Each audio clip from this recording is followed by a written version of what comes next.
In that respect, we are about to speak with Robert Horn, the National Legal Advisor of the New Nigeria People's Party and the Global President of the Ready to Lead Africa. God bless Utubere. Many thanks for joining us today on the morning show.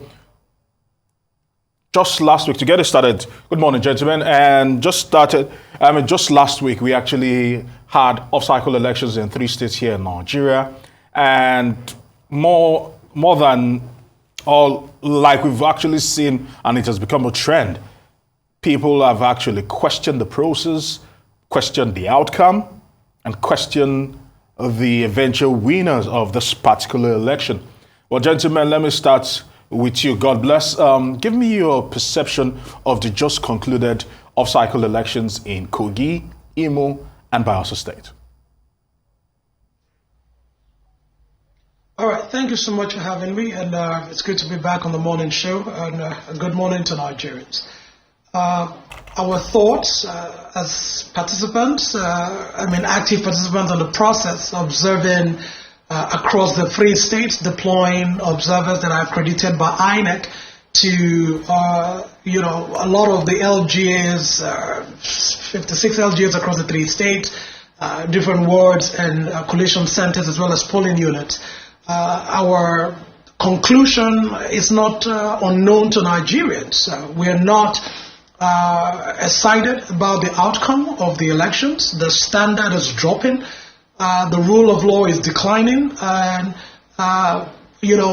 despite the many efforts of the leadership of INEC to sanitize the process and give confidence, what we have now seen is that there are people within INEC that are conniving actively with politicians who have no shame but to destroy the country. And for us, the outcome has been rather sad for us to experience and for us to see. We were hoping that we would increase the level of integrity, of staying by the rules, of playing by the rules.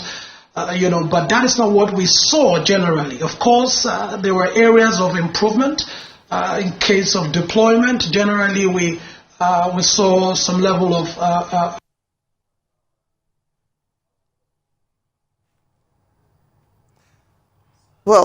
it seems we've lost connection with them. God bless. I don't know, Robert Horn, if you can hear me, the National Legal Advisor of the NNPP. Well, I would like to have your reaction, to the appeal court ruling on the Kano governorship election. It does seem like the judgments coming out from the state's election petition lawsuits are conflicting with matters already settled by the Supreme Court. That is, matters bordering on internal nomination processes of political parties. What would you say is responsible for this conflict? Good morning. Thank you very much, Tomitekwe. Thank you, Nigerians.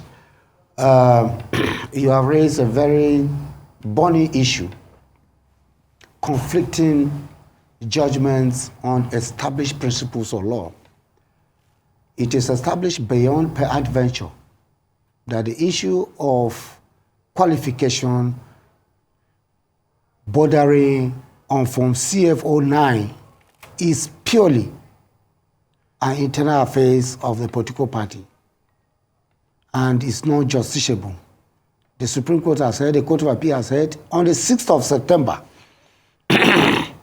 2011, this very Court of Appeal that gave the judgment yesterday held eloquently in the case of Gregory Obi versus Tinubu and APC, where APC cross-appealed that Gregory Peter Obi was not a member of Labour Party leading to the 2023 general election, that they have no powers to interfere in the internal affairs of a political party respecting its members and who they sponsor as their candidates. But somewhere along the line, the Court of Appeal yesterday somersaulted and heard that they have the jurisdiction to determine who a political party feeds as their candidate and who is qualified to so feed by the political party. That is the dilemma of the legal issues that we are facing in the country now. Even just before yesterday, in Lagos Division, Justice Wamba JCA heard that the court has no jurisdiction to interfere in the internal affairs of a political party, respecting who they feel as a candidate and who they sponsor as a candidate for election. But that is the dilemma we are in now. I appreciate your take on that. All right, Mr. Horn, of course, the dailies today, so many of them are dominated with the headline of the ruling by the appeal court on the issue in Kano State. But the NNPP has made a very, very major statement, and some would say carries a lot of consequences, by saying that this particular ruling is a tragedy to democracy. Can you explain this? Yes. It's not just a tragedy to democracy. It's a tragedy to the nation as a whole. And most importantly, a tragedy to the judiciary. I will explain. You see, we have to rise up now. Nigerians must rise up now to defend the judiciary. The judiciary is under siege. The judiciary in Nigeria is under siege by the political class. There's a conspiracy against the judiciary by the legislature and the executive to muzzle up the judiciary, to sniff life out of the judiciary. And you can appreciate and understand with me that judiciary is the only saving grace of this country. Without the judiciary, the political class will annihilate this country. They will destroy this country. The earlier guests talk about destruction, a deliberate and consistent attempt to destroy the country by the political class without qualms of conscience. The judiciary is the only saving grace, and they have muzzled up the judiciary. They have pressed their knees on the necks of the judiciary, and the judiciary cannot breathe. And it behoves on all Nigerians. It's a clarion call I'm making now, that we should rise up to defend the judiciary. Other than blaming the judiciary, we should empathize and sympathize with the judiciary. They are the victims. They are the victims of what is happening in Nigeria. You see, so many things have happened. They have deliberately and consistently, without abetting, unabattedly, muzzle up the judiciary. You see, now they are saying a siege. They are placing a siege on the judiciary. Now, the political class are taking up the judiciary. They are feeding in their wives, their children, their stooges as justices in the judiciary. That is dangerous. Well, very well said. Not long ago, about 2 weeks ago. Very well said, yes, Mr. Owen. But I understand conclude. that. Okay, please go ahead. Conclude. Go ahead, please. Let me conclude. So you appreciate, look at the deliberately starving of the judiciary, particularly go to the states. Now we may be talking of federal, but go to the states, where the governors deliberately starve the judiciary, the justices of the High Court of States with funds, and make them come in with cap in hands begging, and making them submit to their whim and caprices. That is why I say we must rise up. Nigeria must rise up to defend the judiciary. Most of the judgments are given, they are given under duress. Most of the judgments that we are receiving now, we are giving under duress. Suppression by the political class. Now, Mr. Horn, for the sake of time, and the executive. For the sake of time, I really must interrupt you. We have with us, God bless Otubore, he's back here with us. And I'd like us to talk about the issue of godfatherism in Nigerian politics.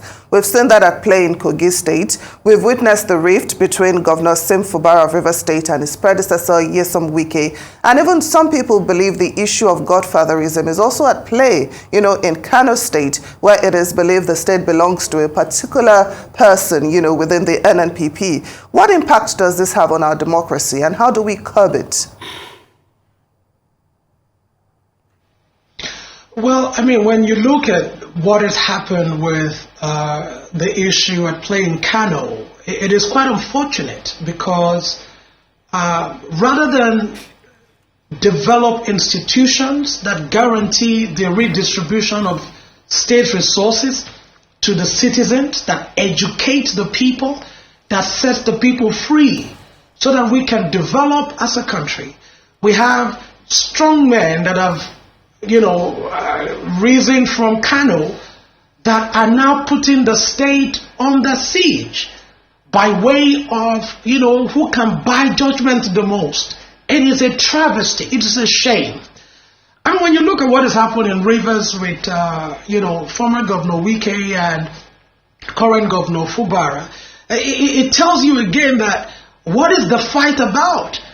It's not about the quality of education of the people. It's not about, are we building more roads? Are we building better universities? Are we funding our tertiary education better? Are we changing the design of it? That's not the fight. The fight is not how many people are passing WAEC, how many of our youths are making weight. It's about who controls the treasury. It tells you the shallowness of the average Nigerian politician.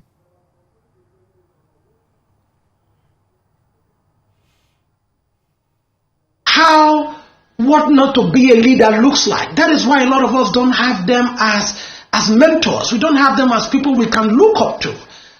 So for me, it is bad. Where we are as a people, and I say it didn't just happen overnight. It happened with the buying of everyone in the society. When we started worshipping money, when we started allowing politicians to get into office who didn't have, massive mansions before, they come up with mansions in communities, and we did not question it. We did not reject it. That is why you have godfatherism playing this sort of role. There will always be people who will hold your hand. There are people who will speak for you. Yes, the word godfather in the sense of it is not supposed to be a negative thing. But you see the way we have done it in Nigeria, we have turned it into an idea that has kept the country down. And I will not stand for it. And I will not support it. Because a generation is losing its essence because of the actions of these people who have refused to understand the positive impact of the word godfatherism. All right, Mr. Robert Horn, certainly a lot of people will say the fault lines that have rocked the administration of Abba Yusuf can be traced to the rift between Abba Yusuf and a particular Rabiu Kwankwaso. How true is that statement?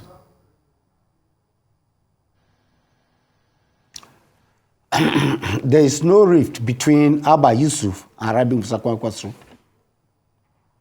Rabiu Musa Kwankwaso is the national leader of New Nigerian People's Party, a political party under which platform Abba Yusuf Kabir emerged as the governor of Kano State.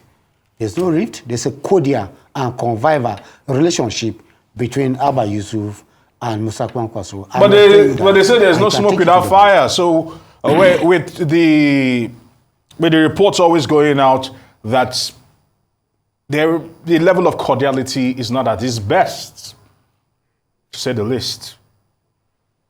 I am emphasizing as a leader, a national leader of NNPP, I'm emphasizing, and a legal advisor, I'm emphasizing and I'm telling you, and you can take to the bank, that there's no rift, there's a cordial relationship between Kwankwaso and Abba Kabir Yusuf.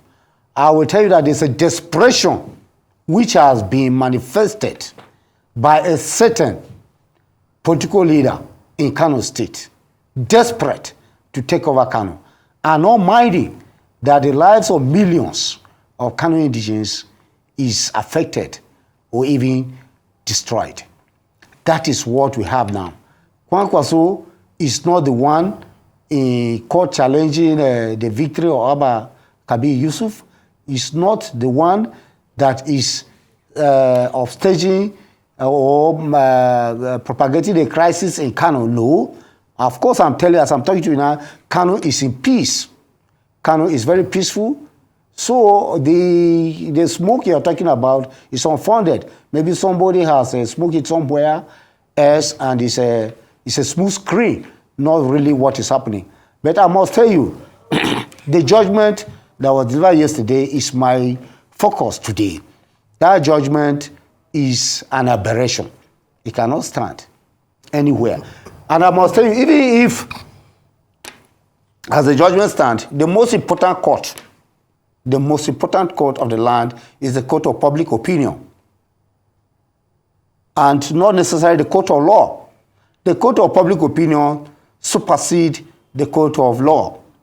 I will give you an example. When Nelson Mandela was jailed for over 2 decades in South Africa for alleged criminal offense, and he came out, he was celebrated till today. Even in death, he's being celebrated.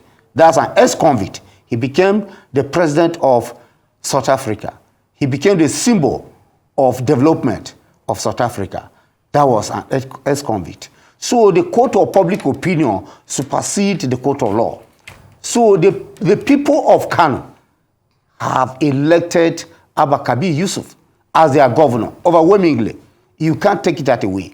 Whatever the legal gymnastics and acrobatics that the Court of Appeal and even the tribunal will churn out is immaterial. And let me tell you, we are very confident that going forward to the Supreme Court, we are going to reclaim and retrieve the mandate of the millions of people expressed eloquently on the 18th day of March 2023. I will give you the indices legally. Now, the court heard yesterday. Hold on. Let me tell Nigerians what happened yesterday. Those that hadn't the benefit of being in court. The court heard yesterday that Abba Kabir Yusuf, who is the governor of Kano, a member of NPP, was not a member of the party as at the time he contested as the governor of Kano State and won. That is all. Now, there are 3 documents before the court to that effect.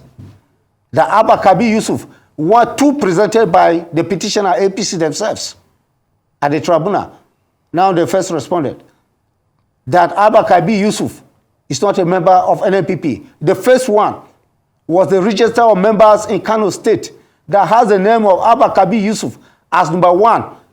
APC submitted, front-loaded that document in evidence for the tribunal.